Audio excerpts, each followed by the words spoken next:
अस्सलाम वालेकुम तमाम देखने और सुनने वालों को हम अपने चैनल पर खुशामदीद कहते हैं।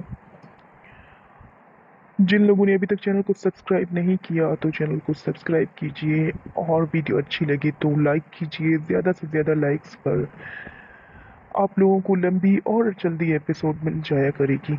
चलते हैं बिना देर किए एपिसोड को शुरू करते हैं। जरजान कमरा बंद किए बैठी थी। वो ना कुछ खा रही थी ना पी रही थी, ना किसी से कोई बातचीत कर रही थी। सब यही समझ रहे थे कि वो वन्नी वाली बात से नाराज है, मगर वो तो अपने दिल की दुनिया लुट जाने की वजह से हाल से बेहाल थी। उसे जिंदगी देख कर छीन ली गई थी, और जिस शख्स ने छीनी थी उससे उस बात की उम्मीद वो मरकर भी नहीं कर सकती थी। वो कभी भी नहीं उन्हें सोच सकती थी कि दिलशेर इतना जालिम और सफाक हो सकता है। वो तो उससे मोहब्बत करता था, फिर अचानक उसकी मोहब्बत कहाँ जा सोई थी। क्या उसके लिए अपने सरदार का हुक्म उसकी मोहब्बत से इस कदर ऊपर था कि वो उनके एक बार कहने पर उसे छोड़ गया था। वो इस तरह बैठी सिसक रही थी जब दरवाज़ा खुलने और बंद होने की आवाज़ आई थी, मगर उसके वजूद में ज़रा सी भी हरकत नहीं हुई थी। जरी, क्या हालत बना रखी है तुमने अपनी। वो ऐसे ही बैठी रही थी जब उसके कानों में मेहरजान की मेहरबान आवाज़ टकराई थी। वो झटके से उठ बैठी थी, मगर उसके आसपास कोई नहीं था। दरवाजे के करीब सानिया भाभी खड़ी नजर आई थी, जो उसके लिए लाई खाने की ट्रे वहीं टेबल पर रख रही थी। क्या हुआ है जरी, तुम ठीक हो। उसे यूं हड़बड़ाता देख वो फौरन करीब आई थी। भाभी, वो मेहरजान यहाँ थी अभी। जरी ने आंसू साफ करते उनकी जानिब देखा था। नहीं जरी, मेहरजान यहाँ कैसे आ सकती है, वो तो अपनी हवेली से निकलती ही नहीं। तो मैं ऐसा क्यों लगा। उसे जमीन से उठा देख कर बेड पर बिठाते सानिया भाभी ने उसके आंसू साफ किए थे। मुझे उनसे मिलना है, आज ही मिलना है। प्लीज आप ड्राइवर से कहीं ना मुझे उनके पास ले जाए। जरजान के रोने में मजीद शिद्दत आई थी। दो गांव छोड़कर अगला गांव मेहरजान का था। वो सैयद घराने से ताल्लुक रखती थी और अपने खानदान की गद्दी नशीन थी। बहुत साल पहले एक झगड़े और साजिश के तहत उनके खानदान के मर्दों को कत्ल करके उनके खानदान से ये रुतबा छीनने की साजिश की गई थी, मगर तब भी वो आगे आकर अपने खानदान की औरतों की इज्जत और नामूस की सलामत रखने की खातिर लड़ गई थी। उन्होंने बहुत कम उम्री में गद्दी संभाली थी और अब तक उसका तकद्दुस कायम रखे हुए था। जरजान के गांव से शहर जाते उनसे एक इत्तेफाकिया मुलाकात हुई थी। जरजान को वो नरम सी मेहरजान बहुत पसंद आई थी, और वहीं मेहरजान को भी वो पर्दादार सी मासूम लड़की बहुत प्यारी लगी थी। जिस मेहरजान से मिलने के लिए खवातीन की लाइनें लगी रहती थी, जरजान को उन तक आसानी से रसाई मिल जाती थी। इस वक्त भी वो जहनी सुकून की तलाश में वो उन्हीं के पास जाना चाहती थी। उनके बात करने का अंदाज ही ऐसा था, वो इंसान को अपनी सारी परेशानियां भूल जाता था। तुम हम सब से नाराज हो, इसीलिए हमसे दूर जाना चाहती हो। सानिया भाभी उसके दिल पर गुजरी कयामत से अनजान ये वजह समझ बैठी थी। सरदार जाकवान जतोई को जैसे ही उसकी वन्नी वाले मामले की खबर हुई थी, उन्होंने ना सिर्फ उसकी वन्नी बख्शवा दी थी, बल्कि उसके भाई पर जबरदस्ती लगाए कत्ल के झूठे इल्जाम से भी बचा लिया था। नहीं भाभी, ऐसा कुछ नहीं है। मैं आप में से किसी से भी नाराज नहीं हूँ। मैं बस कुछ दिन मेहरजान के पास जाना चाहती हूँ। प्लीज मुझे सबसे इजाजत दिलवा दे। जरजान मुल्तजी लहजे में बोली। अगर ऐसी बात है तो फिर तुम पैकिंग करो, अपनी मैं मना लेती हूँ सबको वहाँ और हाँ, वापस आओ तो ये खाना खत्म होना चाहिए। सानिया भाभी उसे मुस्कुरा कर कहती रूम से निकल गई थी। मेहरजान का सोचते जरजान काफी हद तक नॉर्मल हो चुकी थी। सब खवातीन और मर्द हजरात अभी तक ड्राइंग रूम में ही जमा थे। सभी जानना चाहते थे कि आखिर जकवान जतोई ने इस बदतमीजी की अपनी सरदारनी को क्या सजाएं सुनाई है। उन सब में एक शमीम बेगम ही थी जो बहुत ज्यादा परेशान नजर आ रही थी, जबकि सफीना और बेगम और बाकी सब उनके इसी डर और खौफ से खज उठा रही थी। जब उसी लम्हे शबनम भागती हुई नीचे आई। ये इतनी परेशान सी नीचे क्यों आ रही है। कहीं सरदार साई ने उस लड़की को हवेली से निकालने का फैसला तो नहीं कर लिया। हौला शबनम को हफास बासाख्ता अंदाज देखकर खुश होते बोली, लेकिन अगले ही लम्हे उसकी खुशी गारत हो चुकी थी जब ज़ाकुवान अनायशा को बाहों में उठाए सीढ़ियों से नीचे उतर रहा था। सरदार साईं, क्या हुआ है अनायशा को? शमीम बेगम घबरा कर आगे आई थी, मगर ज़ाकुवान उनमें से किसी की भी बात का कोई जवाब दिए बगैर वहां से निकल गया। उसके चेहरे पर गुस्से का शायबा तक नहा था, सिर्फ फिक्र थी अपनी सरदारनी की, जो बात सबको गहरे शौक में मुब्तला कर गई थी। सरदार साईं काफी परेशान लग रहे थे। ना अनायशा की खराब तबीयत को लेकर, लगता है मोहब्बत हो गई है उन्हें, और बेवी का मुकाम भी दे चुके हैं अब मेरी पोती को। उन सब के उतरे चेहरे देख शमीम जतोई को तो जैसे मौका मिल गया था उन्हें नीचा दिखाने का। नहीं, ऐसा कभी नहीं हो सकता। वो उसे अपने कमरे का हिस्सेदार तो बना सकते हैं, मगर अपनी बीवी का दर्जा नहीं दे सकते। एक भगोड़ी माँ की बेटी पर सरदार साईं इतनी जल्दी एतबार नहीं कर सकते। इससे पहले कि ये चालाक माँ की शातिर बेटी कुछ कर पाए, मैं खोला के साथ सरदार साईं की दूसरी शादी करवा दूंगी। उनसे इस मामले में मेरी बात हो चुकी है। बहुत जल्द खोला को उस मुकाम पर आएगी, और तुम्हारी पोती तुम्हारी तरह इस हवेली का गुमनाम सितारा बनकर रह जाएगी। सफीना बेगम कहाँ किसी को सुनने वालों में से थी। हमेशा की तरह वो शमीम बेगम को वहीं चुप करवा गई थी। ज़कवान उसे फ्रंट सीट पर बिठाता खुद ड्राइविंग सीट पे आन बैठा था। अनायशा का चेहरा बिल्कुल जर्द पड़ चुका था, जिसका रीज़न दर्द था या कुछ और, देखने वाला अंदाजा नहीं लगा सकता था। क्या हुआ है? तबीयत ज्यादा खराब हो रही है? अनायशा एकदम आगे की जानिब झुकता देख ज़कवान ने फिक्रमंदी से पूछा था, मुझे वॉमिट हो रही है, प्लीज गाड़ी रोके। अनायशा रूहान सी आवाज में बोलती ज़कवान को गाड़ी रोकने पर मजबूर कर गई थी। हवेली के रास्ते से वो लोग काफी आगे निकल आए थे। आसपास का एरिया काफी सुनसान था। यहाँ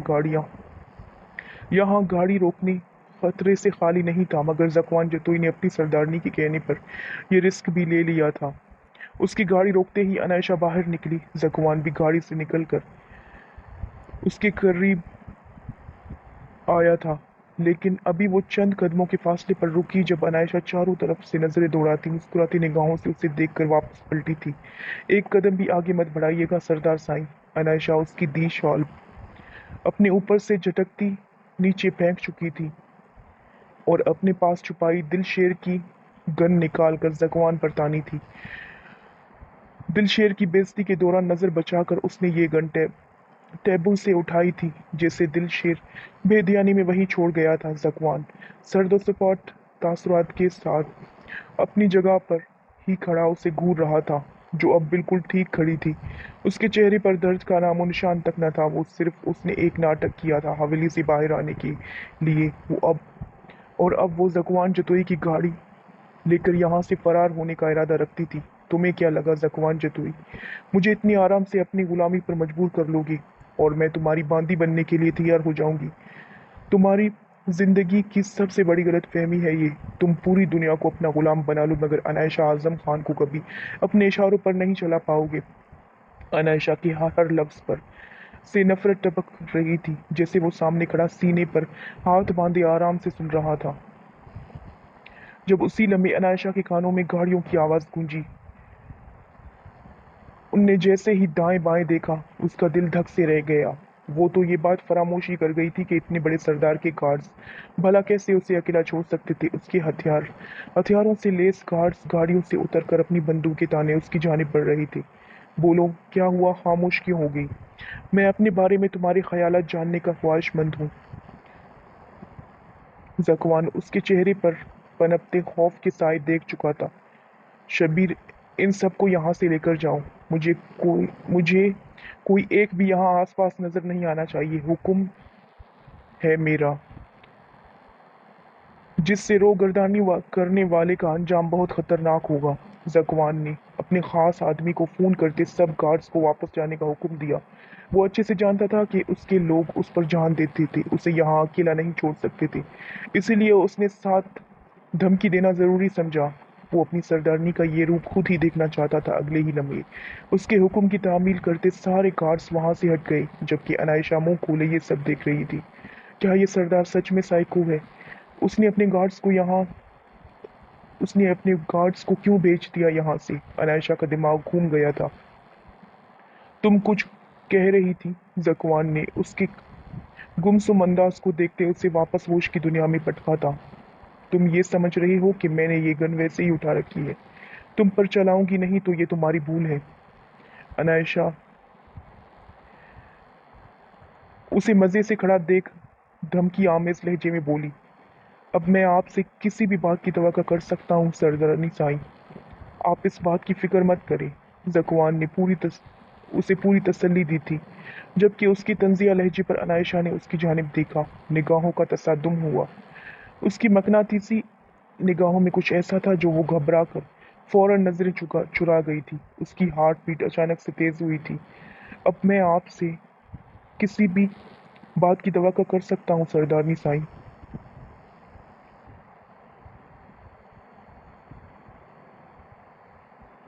तुमने अपने आदमियों को वापस क्यों भेजा? क्या करने वाले हो तुम? अनायशा ने मशकूक निगाहों से उसे घूरा था, क्योंकि सरदार ज़कवान जतोई को गवारा नहीं है कि उसकी सरदारनी पर हथियार उठाना तो दूर कोई नजर उठाकर भी देखे। ज़कवान की हर अगली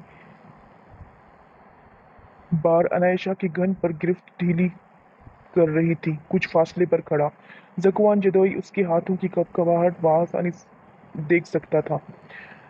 तुम जैसे इंसान की किसी भी बात पर मुझे जरा भी यकीन नहीं है अब, और ना ही मैं अब मजीद एक पल भी तुम्हारे साथ रहना चाहूंगी।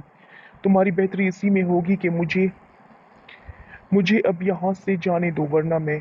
अनायशा ने उसे धमकी देते गन पर अपनी गिरफ्त मजबूत की थी। वो जिसने आज तक एक चौंकी तक नहीं मारी थी, वो सामने खड़े शख्स को भी तकलीफ पहुंचाने का कोई इरादा नहीं रखती थी, और ना ही उस पर गोली चलाने का कोई इरादा था। वो सिर्फ यहाँ से फरार चाहती थी, जिसके लिए उसने ये सारा खेल रचाया था। मगर वो ये नहीं जानती थी कि ना तो ज़कवान जतोई इतना बेखबर था और ना ही दिलशेर कि उसका गन उठाना नोट ना कर पाते। ये प्लान बनाना अनायशा ने था, मगर उसे पूरा करने में उसकी मदद ज़कवान ने ही की थी। जिस बात की अनायशा के फरिश्तों तक को इल्म नहीं थी, वो देखना चाहता था कि उसकी सरदारनी उससे नफरत की किस हद तक जा सकती है। मैं आपको सिर्फ एक ही बात हमेशा के लिए अज़बर करवाना चाहता हूँ सरदारनी साहिबा, कि जब तक मैं ना चाहूँगा आप मुझसे दूर नहीं जा सकती। जिस दिन आपकी जानिब से मेरी जिद पूरी हो गई, अगले ही लम्हे आप मेरे साथ नहीं होंगी। ज़कवान धीरे धीरे चलता उसके करीब आ रहा था, जबकि अनायशा उसकी बातों के साथ साथ उसके करीब आने पर घबरा गई थी। आप दूर रहे वरना मैं गोली चला दूंगी। उसके बिल्कुल करीब आने पर अनायशा के हाथ कांप गए थे। चला दे, मुझे वैसे भी नफरतों से लड़ना बहुत पसंद है। ज़कवान उसके करीब पहुंचता उसकी कलाई अपनी जानिब खींच चुका था। अनायशा ने उसके सीने पर दबाव डालते उसे दूर धकेलना चाहा, जब उससे इसी खींचातानी में उसकी ट्रैगर पर रखी उंगली दब गई थी, और फायरिंग की आवाज ने उस ज, उसे झंझोड़ कर रख दिया था। उसे गोली नहीं लगी थी, वो बिल्कुल ठीक थी। उसने शिद्दत से दुआ की थी कि ये गोली ज़कवान को ना लगे, मगर हाथ पर महसूस होती नमी देखकर उसने खौफ से पहली आंखों के साथ ज़कवान जतुई को देखा था, जो उसे ही देख रहा था। उसके चेहरे पर दर्द का नामो निशान नहीं था। अनायशा ने उससे फासले पर होते उसके बाजू की जानिब देखा, जहां से बहते खून को देखते वो अगले ही लम्हे अपनी हवास खोती ज़ाकवान की बाहों में लहरा गई थी। वो ये बात बर्दाश्त ही नहीं कर पाई थी कि उसके हाथों किसी इंसान का इतना खून बह गया है।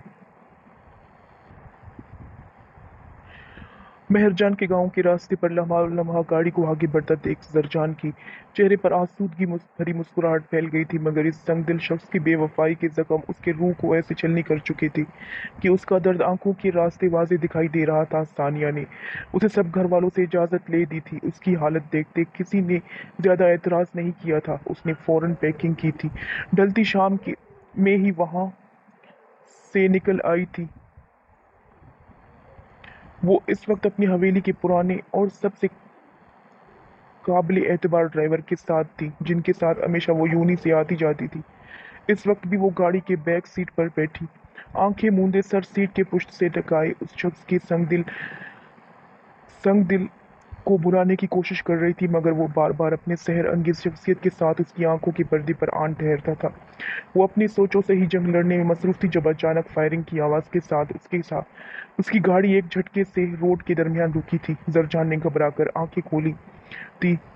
उनकी गाड़ी पर फायरिंग हो रही थी। ड्राइवर के बाजू पर गोली लगी थी। चाचा जी, आप ठीक हैं? आपको गोली? जरजान बमुश्किल इतना ही बोली थी जब उसके बहुत करीब गाड़ी के शीशे पर गोली आन लगी थी। बेटा, आप नीचे झुक जाओ, जल्दी करो। ड्राइवर ने दर्द से कराहते उसे नीचे झुकने को कहा था। जरजान खौफ से कांपती फौरन नीचे झुकी थी जब गोली लगने की वजह से चकनाचूर हुए कांच के टुकड़े। ड्राइवर ने दर्द से कराते हुए उसे नीचे झुकने को कहा था। जरजान खौफ से कांपती फौरन नीचे झुकी जब गोली लगने की वजह से चकनाचूर हुए कांच के टुकड़े उसके हाथ और बाजू में बुरी तरह पेवस्त हुए थे। उसकी चीखें निकल गई थी। जरजान का बाजू लहूलुहान हो चुका था। गोलियों की बरसात मुसलसल जारी थी। जरजान ने अपने बाबा और भाई को कॉल करने के लिए मोबाइल ढूंढना चाहा, मगर वो हड़बड़ाहट में कहीं नीचे गिर चुका था। बेबसी से जरजान की आंखों से आंसू टूटकर नीचे चेहरे पर बिखर गए थे। चाचा, आपको आपको बहुत खून बह रहा है। ड्राइवर को तकलीफ के ख्याल से सदा की नरम हो और हर एक का एहसास करने वाली जरजान फूट फूट कर रो दी। बेटा, वो लोग करीब आ रहे हैं। वो चाहे मुझे मार भी दे, मगर आप गाड़ी का दरवाज़ा नहीं खोलेंगी। ड्राइवर को अब भी बस उसी की जान और इज्जत की परवाह थी। मगर इससे पहले कि वो लोग गाड़ी तक पहुंचते, फिजा में एक बार फिर फायरिंग की आवाज़ गूंज उठी थी। चाचा, ये अब कौन फायरिंग कर रहा है? जरजान की जान हलक में अट चुकी थी। ऐसी सूरत हाल उसके साथ कभी पेश नहीं आई थी। वही जिसके यहाँ पहुंचने की अभी दुआ की थी मैंने, जो अब आपको इन लोगों के शर से महफूज रखेगा। चाचा, ये अल्फाज अदा करते एक जानिब लुढ़क गए थे। जरजान ने फटी फटी आंखों से उन्हें देखा। इससे पहले कि वो उन्हें पुकारती, किसी ने बाहर से इस गाड़ी का दरवाज़ा खोल दिया था। जरजान ने फौरन शॉल को अपने चेहरे पर मजीद अच्छी तरह लपेटते अपनी निकाब को ठीक किया। उसका पूरा वजूद थर थर कांप रहा था। बाहर निकलो। जो आवाज़ जरजान के कानों से टकराई थी, वो कितने ही लम्हे अपनी जगह से हिल भी नहीं पाई थी। मैंने कहा, बाहर निकलो। उसने आगे झुकते जरजान की कलाई थामी थी, जिसे पूरी कुव्वत से झटकते जरजान उसकी जानिब पलटी थी। खबरदार मिस्टर दिलशेर, मेरे करीब आने की और मुझे छूने की कोशिश भी मत करना। मैं इन लोगों के हाथों मरना पसंद करूंगी, मगर तुम्हारी मदद किसी कीमत पर नहीं लूंगी। जरजान उसे कठोर और बेवफा इंसान को अपने सामने देख गुस्से से पागल होती चिल्लाई थी। बाहर फायरिंग अभी भी हो रही थी। दिलशेर ने एक नज़र बाहर अपने आदमियों को देखा, जो उन दर्जनों के हिसाब से मौजूद लोगों को जरजान तक पहुंचने से रोकने में हलकान हो रहे थे। और अंदर वो जख्मी शेरनी बनी उसे करीब भी नहीं आने दे रही थी। उसने सिर्फ एक लम्हे को सोचा था और अगले ही पल उसकी कलाई दबोच कर उसे एक ही झटके अपनी जानिब खींचे बाहर निकाल लिया था। छोड़ो मुझे, ये क्या कर रहे हो तुम? जरजान उसकी इस जबरदस्ती पर चिल्ला उठी थी, मगर वो बिना उससे कोई जवाब दिए किसी गुड़िया की तरह उसे उठाकर कंधे पर डालता रोड से उतरकर सुनसान घनी झाड़ियों की जानिब बढ़ गया था। जरजान ने अपने नाखूनों से उसकी गर्दन को जख्मी कर डाला था, मगर वो बिना उससे रोके खामोशी के साथ उसका गुस्सा सहता। उसे ऐसे ही उठाए तेज तेज कदमों से चलता खतरे वाली जगह से निकाल लिया गया था। अगर वो अकेला होता तो अब तक उन दुश्मनों के भेजे आदमियों की इबरत का निशान बना चुका होता, जिन्होंने एक औरत पर बुरी निगाह डालने की कोशिश की, मगर वो उन्हें इस हरकत का बहुत अच्छे से जवाब देने का इरादा रखता था। वो झटके से उठी, नींद से बेदार हुई। क्या हुआ सरदार साईं, आप ठीक है? उसे देखने के लिए अंदर आती शबनम क्या हुआ सरदारनी साईं, आप ठीक है? उसे देखने के लिए अंदर आती शबनम फौरन करीब आई थी। इतने ठंड में भी अनायशा का चेहरा पसीने से भीग चुका था। उसके चेहरे पर घबराहट वाज़ेह थी। वो मंजर उसकी आंखों के सामने से हट ही नहीं रहा था जब उसने साकवान को गोली मारी थी। वो किधर है? वो ठीक तो है ना? अनायशा बुगलाहट ज़दा सी बेड से उठती शबनम के पास आई। कौन? सरदारनी साईं। आप किसकी बात कर रही हैं? शबनम को उसकी बात समझ नहीं आ रही थी। वो तुम्हारा सरदार, मतलब सरदार साईं। वो ठीक है। अनायशा की आंखों से आंसू टूटकर गाल पर फिसला था। उसके लिए एहसास ही बहुत बुरा था कि उसकी वजह से किसी इंसान का इतना सारा खून बहा है। उसकी फिक्र और आंसू देखकर शबनम धीरे से मुस्कुराई। जी सरदार साईं तो बिल्कुल ठीक है। वो नीचे जिरगे में बैठे हैं। आपकी तबीयत ठीक नहीं थी। उन्होंने सख्ती से हमें आपका ख्याल रखने को कहा है। शबनम उसे थाम कर वापस बेड पर बिठाते अपने मखसूस मोदबाना लहजे में बोली थी। सरदार साईं की तो आपके लिए बहुत फिक्र देखी है, मगर मुझे ज़रा इल्म नहीं था कि आप भी सरदार साईं को इतना ही चाहती हैं। वैसे हमारे सरदार साईं है ही इतने अच्छे, उनसे भला किससे मोहब्बत नहीं होगी। जदोई खानदान समेत गांव की लड़कियां ऐसे ही तो पागल नहीं है उनके पीछे। शबनम ने मुस्कुराते लहजे में बोलते उसका मूड बहाल करना चाहा, मगर अनायशा उसकी बातों पर ध्यान दिए बगैर अपनी ही टेंशन का शिकार थी। मुझे उसे देखना है। अनायशा एकदम बेड से उठी, सोफे पर रखी जगवान की शाल पूरे इस्तेहकाक से उठाकर अपने गिर्द लपेटी रूम से बाहर निकल गई। शबनम भी फौरन उसके पीछे भागी। अनायशा को जगवान की सबसे पसंदीदा शॉल कंधों के गिर्द लपेटे देख कर नीचे आता देख ड्राइंग रूम में महफिल सजाए बैठी औरतें उसकी जानिब मुतवज्जा हुई थी, जो उसी सुबह वाले लिबास में सिल्की बाल खुले छोड़े पैरों में पहने घुसे रफ से हुलिये में भी बहुत हसीन लग रही थी। कितनी प्यारी है ना सरदारनी। इन्हें तो मेकअप की जरूरत ही नहीं पड़ती होगी ना। गजाला की नजरें अनायशा के साफ शफाफ स्किन पर थी, जो हमेशा गुलाबियां चमकाती नजर आ रही थी। साथ बैठी बहन को घूरी पर मुश्किल गजाला ने अपनी जुबान को ब्रेक लगाई। क्या हुआ, मेरी पोती ठीक है?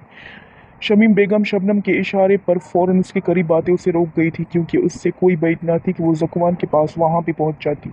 एक बार पहले भी वो ये कारनामा सर अंजाम दे चुकी थी। वो मुझे सरदार साईं से बहुत ज़रूरी बात करनी है। अनायशा इस वक्त हर हाल में उसे देखना चाहती थी। सरदार साईं इस वक्त मसरूफ़ हैं। शबनम उन तक पैगाम पहुंचा देती है। वो जैसे ही फारिग होंगे आपसे मिल लेंगे। अभी यूं आपके अंदर जाने पर सरदार साईं गुस्सा होंगी। शमीम बेगम ने बहुत नरमी से उसे समझाया था, जिस पर अनायशा ने मजबूरन उनकी बात माननी पड़ी थी, मगर उसकी नजरें दरवाजे पर ही टिकी हुई थी। सफीना बेगम के बुलावे पर शमीम बेगम को न चाहते हुए भी उसे लेकर वहां से खवातीन में आकर बैठना पड़ा। वहां मौजूद सब खवातीन अनायशा को ही घूर रही थी, जबकि अनायशा की नजरें बार बार दरवाजे पर थी। आपकी तबीयत अब कैसी है? गजाला ने उससे बात करने का आगाज किया। मैं बिल्कुल। अनायशा ने खुश इखलाक से जवाब दिया। सरदार साईं के सामने तबीयत खराब करने का नाटक वो था। वो क्या, शहरों में भी औरतों को ये सब भी सिखाया जाता है क्या? खौला को अनायशा को ज़कुवान की बाहों में देखकर सुबह से जली बुनी बैठी थी।